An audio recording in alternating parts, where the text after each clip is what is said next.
in my contacts tonight. Ooh, wonderful! Look at that. First time ever. Looking, dare I say, dapper. Actually, not looking horrible, but it's okay. No. The man, hey, on the soccer field, he's known as Stonewall Jackson. That's right. Minus the Confederacy. We don't want. I'm not associated with that. No. This is. But just for the pure nickname. This is a new day and age Stonewall. Pure nickname. This man is a protector of the goal, ladies and gentlemen. Yeah. And not a seceder of the Union. Yeah. When there's no one else around, a hero comes along. Yeah. So played with our daughter's indoor soccer team tonight. Yep. I was the goalie. Yep. Gave up 2 tough ones, but we ended up eking it out 5-2, maybe 6-2. Came up with a couple of real nice saves. A lot of good instincts around the box there, if you will. Yeah. For a 41-year-old man playing with how old are our girls? 11 to 14. 11 to 14. Yeah. Preteen, teen, right there, everything in between. And most of them are much better than me. Yeah. By the way, it's interesting. Only in their own mind. That's the redoubtable one. Don't forget it, America. Thomas J is a highly questionable one. RJ Miliachi, welcome back to IDD. I don't disagree. The greatest sports talk show you've never heard of. And the fastest growing sports talk show. It is growing. Would you say it's growing? Western Hemisphere at this point, or just North America? Fastest growing. I think you gotta go Western Hemisphere. You gotta go Hemi, right? We're about to take over the other Hemi, and it'll be a global thing. Those fans, those nut jobs down in South America, love us. They love us. And I mean, at this rate, geez, we're picking up at least a follower a month. At this rate, we'll be able to retire at the tender age of 170. So, off of what? Oh, well, that's sponsored today. Yeah. Ice water in a Mets cup, Ice along water. with little Diet Pepsi, little silver bullet. Keeping it real basic. It's a man up Monday. We're manning up. We're on the brink of a very, very good sports run coming up here because football's back. College football top 25 count day. We'll talk about that too. But we're going to start on the gridiron, where the G-men. Bit of an exciting day at practice today. A bit of a hostile environment today. Yes. What do they call it? A mixed practice? What do they say? Yeah, joint practice. Joint practice. That's what it is. Joint now, practice. see, here's the problem. If they actually followed through with that, literally, none of this shit would have happened. There'd be no fights. There'd be no fight. No, if there was joint play, obviously. Or if there was joint and then play. You probably wouldn't have much practicing. No. They'd all start ordering food. A lot of theories, though. A lot of good X's and O talk, I think. No, but, okay. A lot of good. That's where a lot of brainstorming gets done. Right. Think about it. A lot of formations. You think I'm not? A lot of formations. The creative formation on a joint. Trying to come up with that third down set that resembles a marijuana plant, which totally throws the defense How do we off. use our X back? Yeah. How do we do it? How do we use this X back? I'm saying. I'm telling you. Where does he go? Where do we put him? You can't. Okay. If you think we're off the rug, I can go through these historically great music songs. We'll start with Bob Marley. Start with him. All right. I'm not off my rocker. Before we get too far off the rails. I'm not. What was that? I don't know. That was scary. That was kind of spooky. Somebody opening a car? Maybe. I don't know. Anyways, Giants-Lions joint practice. Yes. At the Giants practice facility. What happened?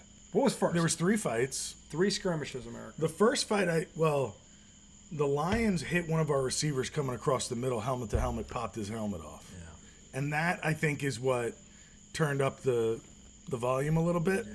Because while it is a joint practice, you're playing hard, you probably shouldn't hit a guy high coming across the middle in a joint practice. Right? Probably not. Everybody wants to get out of there healthy. But, what do I know? I don't know that he was trying to do it. He's playing hard, but he hit him pretty bad. What, you see it? What? Not holy Moses. What? The Red Sox just bent Kansas City over. What is it? It's 8-2. Oh yeah. When we went live 4.5 minutes ago, it was 4-2. So in 4 minutes, 4 runs. Somebody hit a granny? I don't know, but there's still no outs. Yowzers. Yowzers. Somebody is getting bent over in the Midwest. 8-2. Let's see what just happened. It was. I want to go back to the skirmishes though, but I saw that. I did. Romy Gonzalez home 2-run bomb with Connor Wong. I don't know who Romy Gonzalez is. I don't either. I'm telling you, he's a pinch hitter. Dude, prior to pinch that, hitter. Connor Wong hit a double Yeah. and scored one. Devers are quiet. This is how good the Red Sox are doing. Devers is a quiet 2 for 4. He's a quiet 2 for 4 with a run scored. Devers scored on a wild pitch that made it 6. Jeez. Yeah, this has turned into a quick. This went from a Donnie to a drubbing. And what did I tell you about Kansas City? He did say there was a bit of fraudulence in that record. Yes. That I had actually bought into. Tom was not always right like this. He was trying to not, but he was like, something stinks over there. He knew it. He knew the stench. So here's how I knew the stench. Yeah. Sometimes you don't realize something's fraudulent until you say it, and then you go, hang on a second. Is that true? And what happened was the Royals, who did they beat? The White Sox, Detroit. I think they beat Detroit. The White Sox are setting on a historic. Right, no, they beat Detroit. Yeah. And I said, the Royals are a problem. And then I said to myself, okay, I just said that, but I really haven't dove deep into their team. And I looked over the past 2 months, and it felt like they had barely beat anyone. So right after I texted, I said, I stand corrected. And this is why he's the best collar man in the biz, because he caught it, recognized that he caught it, and good on him for recognizing that, and then he corrected it. And now I'm going to take credit for correcting myself. I think you should, because that there. Look, it is takes a sign some of wisdom. A professional, and that's true professionalism. Humility. Right there. Humility. When was the last time I heard Skip? I never heard Skip Bayless say what this man just said. Never, not once. No. Never. No, and sometimes, but that's the thing, like, if you watch ESPN or you watch MLB Network, they've been keying on the Royals because they have a really great up-and-coming young player in Bobby Wood Jr., right? So they're showing a lot of his highlights. And the Royals are playing well. Yeah. But if you go back and look, they're not beating good teams. So I knew when the Red Sox saw them, this should be a smack show. Well, that's not over yet. Of course. It's not over. There's still 2 more games. Yeah. But there's no reason the Red Sox can't do this to them every night. And once they start to see more difficult teams, which I feel like they're going to the next month and a half. The Royals are. Yes. They're going to feel that. So I think you guys are going to be just fine with them, and they will not be a quote-unquote problem. On paper, he's probably right. But he knows too. He knows all well and good. On paper, only is so. No doubt. So your team can go into an ice cold slump forever. The injury bug. Every year we see it. It hits 2 teams. Well, that's without saying. And they know. Yeah, but it's usually 2 teams that are fighting to get in, and it derails them every fucking year. 2 teams, every year. Yeah. It happens, and it usually happens around mid-October. Mid-August to the second, third week you start to see this is where the season gets long. Yeah, and they call it the dog days of August. You got to get through August because it's also August. Most places it's hottest. Fuck yeah, hottest month. Dude, of the Mets were in St. Louis today. It was 100 or it was 96 or something. August is the hottest month of the year across this country. Yeah, and that's why. And you're playing 22 games, whatever the fuck it is in August. More than that. Maybe more than that. I don't know. You figure you get. Oh yeah, you play close to 28. They don't get 2 days off a week. No. So there are some days you get or some 2 weeks. days. Yeah. There's some weeks you get 2 days. There's some weeks you get 1, and there's some weeks you get none. I'm going on the premise that they're getting 2 days off each week, which if they're not, and he would know that better than I. I'm just saying that. August is it's a full one. I'll tell you right now. And by the way, if you used to play football 2 days in this heat. They don't do 2 days. They do 2 days. Oh man! Well, you saw how I acted sitting here. You couldn't dump you had to change your shirts 3 times from the sweat, and also because you were dumping water every time you came off the field. You were getting water dumped on you. You were going. It was crazy. So this month is the hardest month to compete. But there was 3 skirmishes today, and maybe the heat had something to do with it today, Tom. With the G-Men. Oh, I'm sure it did. I'm sure it did. The heat. But it's also it's the first time you really want to hit somebody. Yeah. Because you've been going at your own teammates, Yep. and I'm sure there's guys on your own team that annoy you, Yeah. but you don't really want to hit them. No. But then you get to go, okay, now we're actually going to be facing somebody we don't like. Yeah. Let's show them how much we don't like them. Yeah. And there's a pride thing in those practices. And let me tell you, inter-joint practice, inter-squad scrimmage, whatever the fuck you want to call it. But the thing is, the one thing I love, football, this is why football is king right here. It is the one sport where people actually pay attention in preseason. And if you think about it, I'm 100% right. It is the one sport where, now maybe fantasy football has something to do with it. I'm sure it does. Maybe, but there's you see that first round. If you had a first round draft pick, you want to see what this kid looks like. I mean, football preseason, it's crazy how it doesn't matter, but yet people pay attention. Everybody's paying attention. And you're looking for anything. If you got a new franchise quarterback coming, it's like a day-to-day fucking thing with that guy because it's the toughest position in all sports. Yeah. So you think about NFL preseason football is the one preseason that actually people pay attention to. And not nonchalantly, I might add, they are. And a lot of them play fantasy football. That's part of it, sure. That's a big part of it. But still, if your team drafted a top 10 pick, you're checking out this kid. Why? What's this guy got? He went 8th, he went 6th, he went for whatever. What the fuck has this kid got? You're watching that one daily.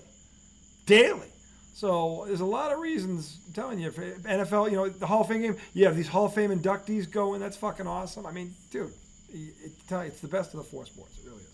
So spring training, it always seems like a big deal every year, but it's not like this. Yeah. It's just not. The intensity's not there. And look what happened today. Well, I mean, 3 fights? I mean, it's one thing to have one fight. Well, again, 3 fights? So there was one time where it wasn't really a fight, and a guy hit one of our receivers coming over the middle, popped his helmet off.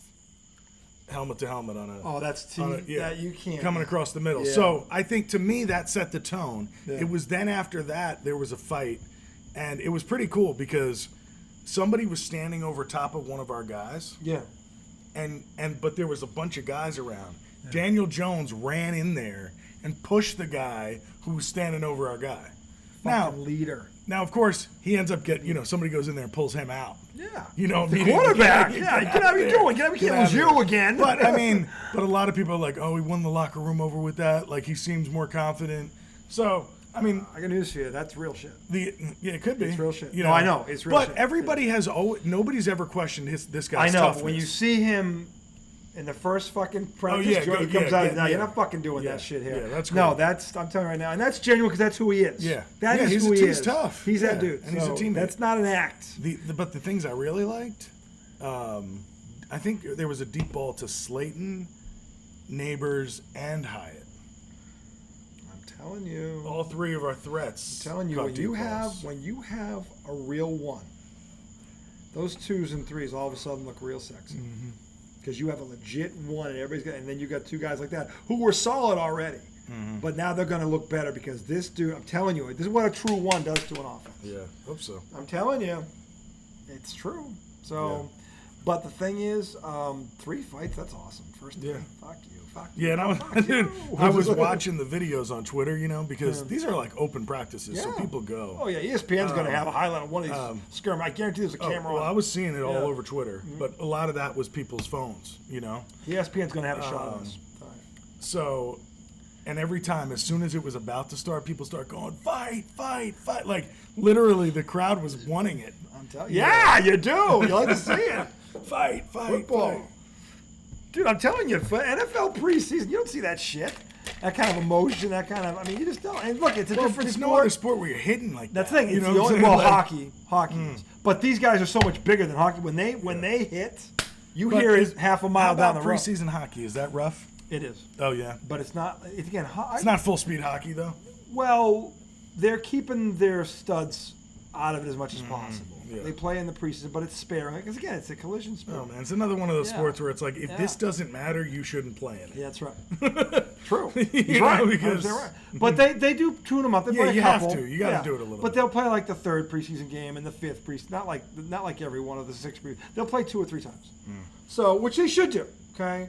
But, I love this time of year. I really do. Football's ramping up. College football, the top 25. We'll talk about that at the end of the segment. But this time of year, now there's so many of these quarterbacks now, you really want to see them.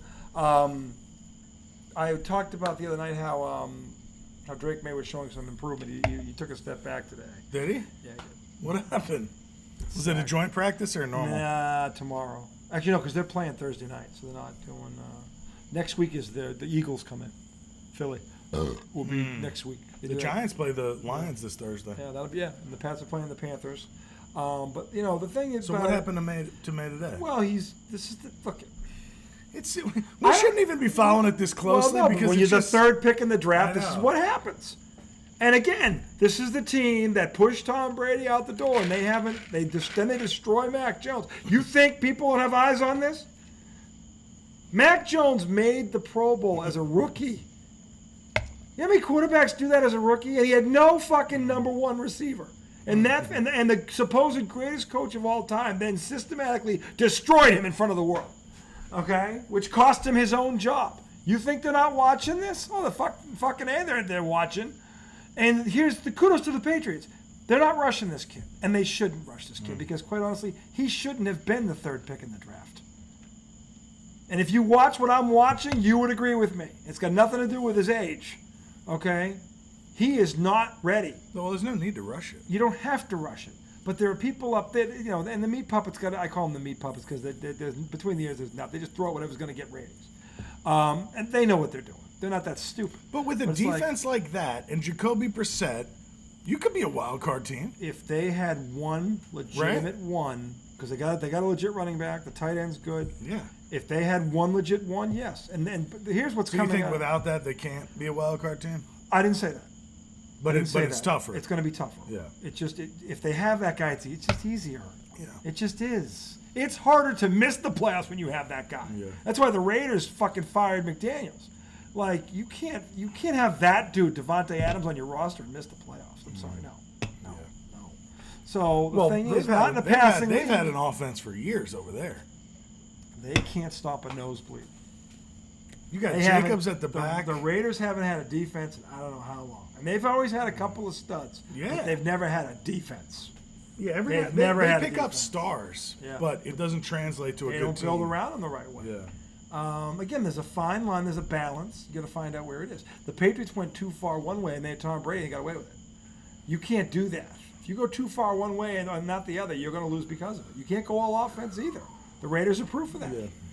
So, I mean, look at the thing is with the Patriots, the receiving corps, this is the thing. The receiving corps does show talent. Pop Douglas is back. He's healthy, and he's making plays all over the fucking field. And I've heard 2 reporters now in the past 2 days say if this kid stays healthy, he makes the Pro Bowl this year. Well, and then the thing I sent you was that Javon Baker is looking like a wide receiver 1. Yeah, and Polk, the kid from Now, Washington. again, this is all preseason bullshit. We That's don't the even know thing. what to believe. You don't have to believe. But here's the thing. Here's what I do believe. Because Greg Bedard that dude literally writes down every play that happens. Who's Greg Bedard? He's the beat writer for the Patriots Gotcha. off the hub, and he literally, his nose is up their ass. He knows everything they do and when they do it. Sniffing? Sniffing. He's that dude. Okay, and every team has a guy like this. You know, they just don't always put him on camera. Oh, there's reporters everywhere. But that there's do always this that shit. one dude who knows when so and so wiped his nose after the 3rd snap on the 5th play. Like there's that dude. Don't forget about the women reporters. I know them too. They're on the beat as well. Them too. Maybe some non-buys. When I said reporter, I meant everybody's got one. I didn't say it was solely a male. Because there are some females out there that literally, they know that No, team. I know you didn't say it, but you were saying there's that one guy, that one dude. guy. No, well, it's okay. Woke America should recover from that. I don't think they will. Yeah. I Not with haven't. you at the helm. I haven't. No, not with you No, at the helm. it's not about crying about it. It's You just brought it up acknowledging again. It's not about crying. It's acknowledging. That's all. Every time he does that. Anyway, Sorry, it's the part thing of is, who I am the thing at is this this. point. The thing is this. Okay, this receiving core. If the offense, people are saying this, including this guy, that the offensive line has drastic, like periodically, like it's a progression. It's getting better. It's getting better every day. Since when? Since the offensive line has been getting Since better the start since of the camp? Okay. And they still don't have everybody they want on the line yet, which that's actually encouraging because they're going against a top 10 defense. Yeah. So that's encouraging to hear. Now, what that's going to translate into, I don't know. Jacoby Myers looks like he's totally in control of the offense. That kid's ready. He's a veteran, 9 years, and he's proven to be a winner on lesser teams. Mm-hmm. So if Who's this that? Jacoby Brissett. He was drafted by the Patriots. Yeah. He was good here as a backup. When he left, he became a star. He's got a winning record as a starter. He can give you a decent year at QB. Yes, he can. He's not going to be a star, but And with a defense like this, he's going to have chances to win games. And I'm telling you, last year they lost 8 games by less than a touchdown. who's their OC? The kid Van Pelt, the guy who came from Cleveland. Cleveland had a good offense. Even after What guy who came from Cleveland? Van Pelt. He was over there. Scott Van Pelt? It's not Scott Van Pelt. That's the dude. Alex Van Pelt. Alex Van Pelt. Okay. I think it's Alex, but it's Van Pelt. Anyway, the point is, he was the coordinator over there before there. He's been around. He's regarded as a good coordinator, offensive, and he's good with developing young quarterbacks. So they got the right guy to groom May, and he's got time. Just because I said the kid shouldn't have gone third doesn't mean I don't think he can play. I think he can. I just think because he's at least a year away, that's why he shouldn't have been picked third. A guy who gets picked third has to be starter day one. I'm sorry, if you're picking that high, you don't pick that high on a project, regardless of his talent level, regardless of that. Because the Cleveland Browns were in the playoffs last year. Who was their quarterback? Who was the Cleveland Browns quarterback last year? The fact that you have to think about it is making my point. So it was Deshaun Watson. He got and hurt. then it was Joe Flacco? Yeah. Was it Flacco? 38-year-old, 1 foot in the grave, Joe Flacco. Right. A legit defense Yep. basically gets you 6 wins. A legit defense, like the Patriots would have had, and they still finished 7th, but they lost their 2 best defensive players in Week 5. No other team. That was a death nail. That was a death nail. Okay, so the thing is, if this line can protect this quarterback, 28 games and these 3 in August 20, that's for the Red Sox. The dog days of August. You got like 3 days off a month. It's fucking rough. The hottest month of the year, we're going to play the most games. God, that just sounds stupid, doesn't it? Doesn't it sound stupid? I was going to say, because the Mets play 29 games in August. 20 of them are out of their time zone. That's fucking ridiculous. That's crazy. How fucking stupid are these guys? Fucking move the All-Star game back a month and do that in July or June. You don't fucking stupid. That's actually not a bad idea. Because you can do it. It's fucking ridiculous. You take what, a week out of the hottest month of the year? The hottest month out of the year, and every team's playing 27 to 29 games? That's fucking insane. Well, because the other thing is, anything that gets rained out in April, a lot of time they put in August. They just tack it in there. Like tonight. Right, because there's less chance of rainouts because it's hot. Maybe. But also, you got to push it out. Yeah. But the Mets played a series in Anaheim. They should be all night games, and every game should start at 8 o'clock at the earliest. So the Mets played a series in Anaheim or LA, wherever the fuck they are. They had to fly to St. Louis for a makeup game. Started at 4:15. It was 100 degrees.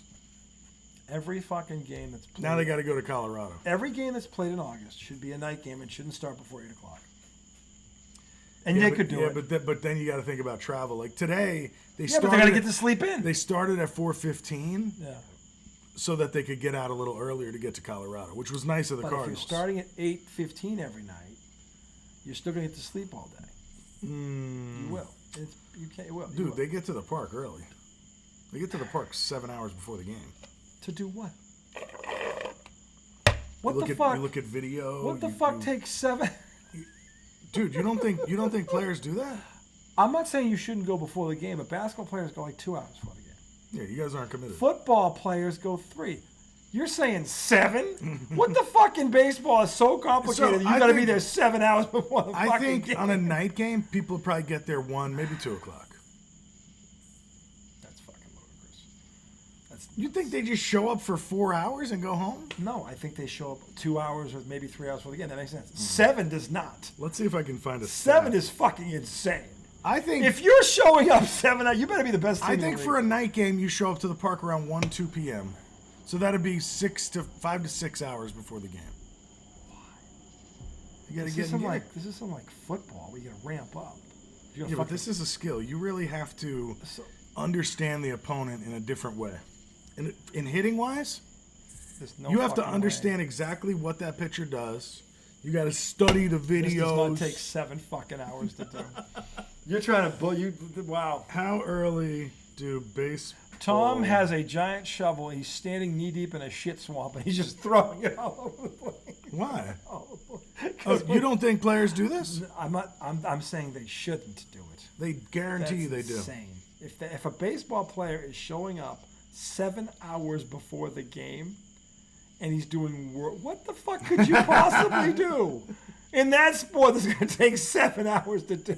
Like, if you broke down 3 or 4 things to do pregame, you wouldn't take up 7 hours. Okay, here we go. Oh, God. But I have to Baseball players have a significant amount of downtime before the game. Some players arrive to the stadium 5 hours before first pitch.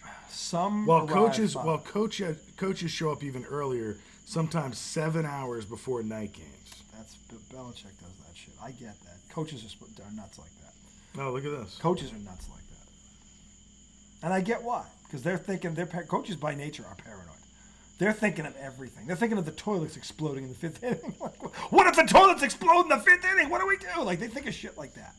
Like, and across the board, not just baseball. All coaches are maniacal like that. They're paranoid. They are. You know how we know this? Because everybody has a story about a coach, something they overblew. Like back in the day, they exaggerated, they over dramatized it, they took it this far, and sometimes it's funny, and sometimes it's like, what the fuck are you doing? So now, if you're winning, you tend to tolerate it because you're winning. If you're losing and the guy's doing that drives you up a fucking wall. So it's like, maybe we're just not good enough. In any event, 3 skirmishes at Giants practice today. Drake May takes a step back in Foxborough, and Pop Douglas, potential Pro Bowler? I don't know. Pop Douglas does have talent. And the one thing that everybody said that hurt him last year was Bill Belichick's doghouse. And every Boston Patriots or football analyst up there has questioned this, has said this is what hurt him. He put him in the doghouse for like 6 weeks. 6 because of the weeks. fumble. Because he fumbled one time. That's bad coaching. That's just bad coaching. That's bad coaching. You wanna bench him for a half or take him out of the starting lineup, but you still. I mean, there are ways to do this. You don't bench a kid for 6 fucking weeks when he was probably your best offensive weapon when you think about it. On top of everything else, so you stunted his growth. You hurt your offense. You hey, how else can I destroy these quarterbacks? Oh yeah, I'll take the most talented receiver we have and I'll bench him for 6 weeks because he fumbled once. I mean, it's like the Malcolm Butler thing. This is why he doesn't have a job. And this is why Troy Aikman's thing is so valid. Like, this fucking donkey. Like, no, he's too extreme. He's too extreme. He goes too far with shit. So, the G-Men. Now, my question to you is that you said you saw 3 bombs to 3 different receivers today. Mm-hmm. So, dare we say Dayball is opening up the playbook? It would appear to be. Is he opening up the playbook? Because this is a good thing if he is, because that means he thinks, hey, we got some firepower here. Yeah. And that is a good sign. If they're playing it close to the vest the first 3 weeks of camp, that drives that means we have no talent on offense. Yeah, well, my thing is this. If there are certain coaches that may think, oh, we don't want to show a lot in preseason. Fuck that. Fuck that. You are not that good to where you need to be hiding shit. So you have to work on the shit you're going to do in real live situations. So, and by the way, if you think your opponent doesn't know it's coming, they saw who you drafted. Right. They know you're going to feature him. Okay? Whether there's tape on it yet or not doesn't matter. They know who that guy is. There's only a certain amount of routes he can run. Okay? They know what all of them are. Okay? So they don't need to see him on film to know they're going to run this route, this route, this route, and this route. That's primarily what's based on their past. And with this guy, he's different. They may add this or this. They know that without looking at neighbors. You're talking about neighbors? Yeah, they know that without looking at the film because they've already seen the kid on film and they know he's legit. Okay, so they're like, because any good offensive coordinator has a set of plays for that dude. I've been saying this forever. And last year the Raiders proved it when what's his nuts there, Devontae Adams was targeted 4 times in one game, and then the next game he has 15 receptions. Yeah. That was when we were talking about it. I said. It also happened to Jamar Chase. Yeah, and then the next game he had 13 catches. I wasn't pulling this out of my ass, okay? I'm like, every stud has a set of plays. The Patriots had a set of plays for Gronkowski. Because I remember telling you, how is that allowed to happen? I remember asking you the question. How is that allowed to happen? That's a coaching decision. Like, they're keying it on him? We'll just go to these guys. Yeah. But the problem is, when that fails, you got to go back to them. Right. You don't carry it up for a whole fucking game. You don't just be stubborn and force it. The guy's open, but he's got 4 fucking drops. Right. Let's not go for 5. He's pooping himself. Yeah. He's wetting himself, pooping himself. It's a diarrhea fest all over the fucking field. Hope they bought Huggies. Okay, the point is this. Fucking these coaches stop these guys more often than not. And I said, more games in the NFL are lost than won. And this is part of the reason why. And it looks like so far, and it's early, but if they're throwing really three bombs to three different guys, that tells me they're going to open it up. Watch, they were 15-yard passes. Nah, They took it to the house. It was a 15-yard pass. It was a 65-yard It was a screen touchdown. pass. He went 99 for a touchdown. He pulled the 2 set. Oh, man. That's so funny. They're really opening it up. No, the defense fell asleep. Nope. They faked the down play, and they pulled the Dan Marino fake spike. That's how they did it. So that's encouraging if you're a Giants fan, because they haven't done that in I don't know how long, since they had fucking what's-his-nuts, Plexico Burress, and Monty Toomer, guys like that. They haven't done that since then. This is nice. So it's funny the way this kid was positioned, Malik Neighbors. You know, there was kind of a perception about him, like an image pushed on him that like he might be a little bit of a loose cannon. You know what I'm saying? But everything I see on him doesn't show that. The wide receiver diva thing. Do they just say everybody's like that, even sometimes when the guys aren't? This is the thing, because so many of them are divas. They just kind of assume, Guilt by association. Not to his point, not every guy's like that. Well, because it's talking about how, like, you know, after some of the drills they were running or a play they ran, Neighbors went over to talk to Deonte Banks, the Giants' #1 corner who was guarding him. Mm-hmm. And he was like, I just wanted to talk to him about how he knew my route was coming, because I guess he must have predicted his footwork or something like that. This is good. That's not a guy that's a hothead. No, he's trying to get better. You know what I'm saying? This guy's focused on football. He's trying to get better. That's, by the way, that's the best sign, because everybody knew he had talent. If he's got it between the ears, that's where That's cool. That's a good sign. Yeah, because he's like, he was like, I beat him on the release, but somehow he was in the spot before me. So like he must have known, like I must have tipped something. Exactly, telegraphed a route or something. So I love hearing that. No, and that's a great sign. And Dable's already said like there's a lot of leadership coming out of the wide receiver room, which is cool. I don't want to jinx anyone, but the words you're looking for, and it's funny. Every truly great player, they say this about, like truly great. Like even on their shit day, it's an A. Okay, it's an A for anybody else. Okay, student of the game. He sounds like, dare I say it, a student of the game. I hope so. And if he is, then that kid can be a Hall of Famer. So. And he's a rookie. Got to have somebody to get it to him, though. Yeah, apparently he got it to 3 people today. After he started a fight. Yeah, after he got in the scuffle. Yeah, I'd say he won the locker room. Which was cool. Yeah. So then he went on the field. He backed it up. Yeah. And these were pretty good. These were pretty good tussles. Have you seen any of them? Not yet. Oh, that's a good one. I mean, this goes on for a long time. This goes across the field. And they're swinging and pulling and pushing. Yeah. This is what you like. Oh, yeah. You see the little guys going at it? Yeah, they're throwing. This ain't like basketball. No. Get between me. Oh, damn, they're throwing punches over here. Yeah. I bet you the coaches got a little pissed. Oh, they did. They probably liked it a little bit, but then they got it went too far. Yeah.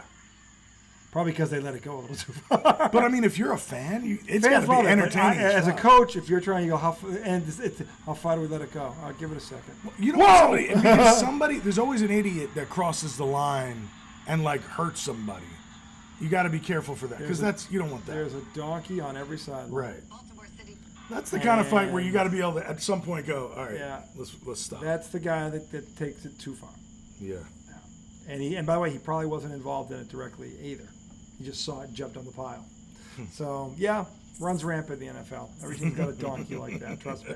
We see it every year. There's a brawl every year somewhere in preseason. Oh, yeah. All these joint practices. Because there's scuffles at the regular practice. Yeah, there are, but they're not as much as in a squad. Mm-hmm. And there's always one donkey who starts it, like or jumps in and takes it the step it's not supposed to go. When cooler heads are trying to prevail, there's a couple, and it's always like, the veteran linemen are talking, they're trying to knock it out. All of a sudden, here comes this nut job from the back, and he jumps in and hits somebody. Oh, fucking players! It's like, so yeah, trust me, it's rapid.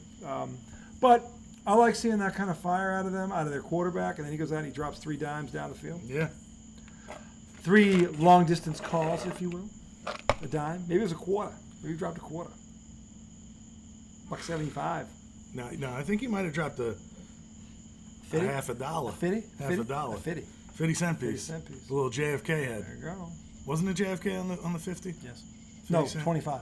No. Quarter is JFK. No. Yeah. No, wait. No. The Quarter's quarter Washington. Yeah, Washington. I think the dollar. Yeah, I think JFK is on the half dollar. He's on the half dollar. Yeah. Yeah. Because that was always like, Yeah. if you saw like a shiny half dollar, it was like, ooh, JFK, baby. that's like a $2 bill. It all changed there. Anyway, that's going to do it for segment one. We'll come back to segment two. Baseball, the Mets respond. The Red Sox bending over the Royals. It's no longer a complete bend over. And what yes, it is. What to make of the, what was it I was looking at today? Baseball? No. Olympics? No, it was the top 25. College football. Oh, top college. 25. I didn't even see that. We'll talk about that to start segment two, and then we'll switch to baseball because I don't want to go too far on this. But we'll see you on the other side real quick.